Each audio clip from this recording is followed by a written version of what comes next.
வணக்கம், நான் ஷர்மிளா. இது ரோஸ் வியூ. இன்றைக்கு ஒன்டாரியோவில் ஆரஞ்ச் வார்னிங் கொடுத்துருக்குறாங்க. ஸ்னோஃபாலுக்கு 30 சென்டிமீட்டர் வரைக்கும் ஸ்னோ விழும்னு சொல்லியிருக்கிறாங்க. இதுதான் நான் வாழ்கிற என்னோடய வீடு, ஹோம் ஸ்வீட் ஹோம். அது எங்களோட ஃபார்ம். இந்த பக்கம் மரம் தெரிகிற இதிலிருந்து வரைக்கும், அதே மாதிரி அந்த பின்பக்கம் மரம் இருக்கிற வரைக்கும் அதெல்லாம் எங்களோட நிலம். இந்த பக்கம் இதுதான் எங்களுடைய ஆட்டு பண்ணை, கோட் ஃபார்ம். அதுதான் எங்களோட சைலோ. எங்களோட ஆட்டுக்கான சாப்பாடு எல்லாம் அதுக்குள்ளே சேர்த்து வச்சுருப்போம். க்ரீன் ஹவுஸ் எல்லாமே இப்போதைக்கு விண்டருக்கு மூடி இருக்குது. அதுவும் அங்கே தெரியுது பார்த்தீங்களா, அதுதான் எங்களோட மில்க் பார்லர். எல்லா ஆடுகளையும் அங்கே தான் கொண்டு வந்து பால் கறக்க ஆரம்பிப்போம். இன்றைக்கு 30 சென்டிமீட்டர் வரைக்கும் ஸ்னோ இருக்கும்னு சொன்னதுனால நாங்கள் காலையிலேயே ஸ்னோலாம் வலிச்சு விட்டுருந்தோம். ஆனால் தொடர்ந்து ஸ்னோ பெஞ்சிக்கிட்டே இருக்குது. இன்றைக்கு முழுக்க சதர்ன் ஒன்டாரியோ, அதாவது city of Hamilton, Burlington, Toronto, Mississauga, Brampton மாதிரியான இடங்கள் முழுக்கவே 30 சென்டிமீட்டருக்கு மேலே ஸ்னோ வரும்னு ஆரஞ்ச் வார்னிங் விட்டுருக்குறாங்க. அதால் ஸ்கூல்ஸ், யூனிவர்சிட்டிஸ் எல்லாம் இன்னைக்கு க்ளோஸ்ட். இன்னைய டெம்பரேச்சர் -10.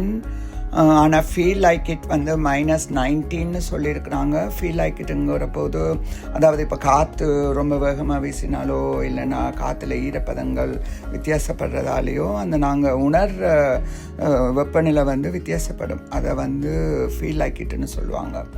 அதோ தெரியுது பார்த்தீங்களா, அதுதான் எங்களோட மெயில் பாக்ஸ். இங்கே வந்து வீட்டு வாசலில் மெயில் பாக்ஸ் இருக்காது, அந்த மெயின் ரோடுக்கு கிட்ட தான் இருக்கும். அதுவும் அந்த சிட்டிக்குள்ளெல்லாம் பார்த்திங்கன்னா ஒரு பொதுவான இடத்துல எல்லாருடைய மெயில் பாக்ஸும் இருக்கும். அதோ அந்த எங்கள் பக்கத்து வீட்டு அங்கிள் வந்து ஸ்னோ வலிச்சிட்ருக்கிறாரு, ஒரு மிஷின் வச்சு, ஸ்னோ ப்ளோவர். இங்கே ஒன்டாரியோ சட்டப்படி உங்கள் வீட்டுக்குள்ளே கொட்டுப்படுற ஸ்னோவை நீங்கள் தான் க்ளீன் பண்ணி கிளியர் பண்ணணும். அப்படி இல்லைன்னு சொன்னால் அதுக்குள்ளே வர்ற யாராவது ஏதாவது ஒரு ஆக்சிடெண்ட், ஒரு வலிக்கு விழுந்துட்டாங்க அப்படின்னு சொன்னால் அதுக்கு அவங்கவுங்க மேலே ஒரு சிவில் ஆக்ஷன் எடுக்கலாம். அவங்கள கோர்ட்டில் அதுக்கான நட்டஈடு கேட்கலாம். நம்ம ஊர் மாதிரி ஒரு பக்கத்தில் தள்ளி மெயின் ரோடுக்குள்ளேயோ இல்லைன்னா பக்கத்து வீட்டுக்காரங்க வீட்டுக்குள்ளேயோ தள்ள முடியாது. அது எல்லாத்துக்குமே சட்டம் இருக்கும். ஸோ நாங்கள் அவங்க பொறுப்பெடுத்து அவங்களுடைய வீட்டுக்கு வர்ற பாதையையும், அதே மாதிரி அவங்களோட இருக்கிற அந்த சைட் வாக்குன்னு ஒவ்வொரு வீட்டுக்கு பக்கத்தில் இருக்கிற இடமும், கூடுதலாக அந்த வீட்டு சொந்தக்காரரோ இல்லைன்னா அந்த வீட்டில் வாடகைக்கு இருக்கிறவங்களோட தான் பொறுப்புகள் இருக்கும். அப்படி இருக்கிற இடத்த நீங்கள் கட்டாயமாக க்ளீன் பண்ணியிருக்கணும். அதிகமானவங்க என்ன செஞ்சுருவாங்கன்னா, வேறு யார்கிட்டையாவது கான்ட்ராக்ட் மாதிரி கொடுத்துருவாங்க. இந்த ஸ்னோ க்ளீனிங் பண்ணுறவங்க வின்டரில் ஸ்னோ க்ளீனிங்கும், அப்புறம் பார்த்திங்கன்னா சம்மரில் அவங்க கிராஸ் கட்டிங் அந்த மாதிரி ஏதாவதும் வேலை பண்ணிகிட்ருப்பாங்க.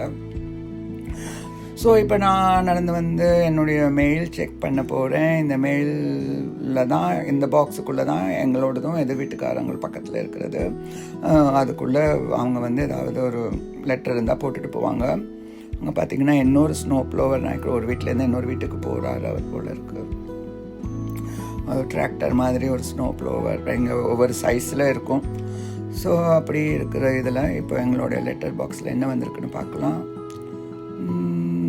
இது வரைக்கும் இன்றைக்கி எதுவுமே இல்லை. வீணாக நடந்து வந்தேன், ஆனால் வேறு வழி இல்லை, வந்து தான் ஆகணும். சரி, வந்தாச்சு. ஆனால் இனிமேல் போய் சேரணும் திருப்பி அவ்வளோ தூரத்துக்கு. கீழே எழுந்து வராமல் இந்த ஸ்னோக்குள்ளே எங்கேயும் கவுண்டு விழாமல்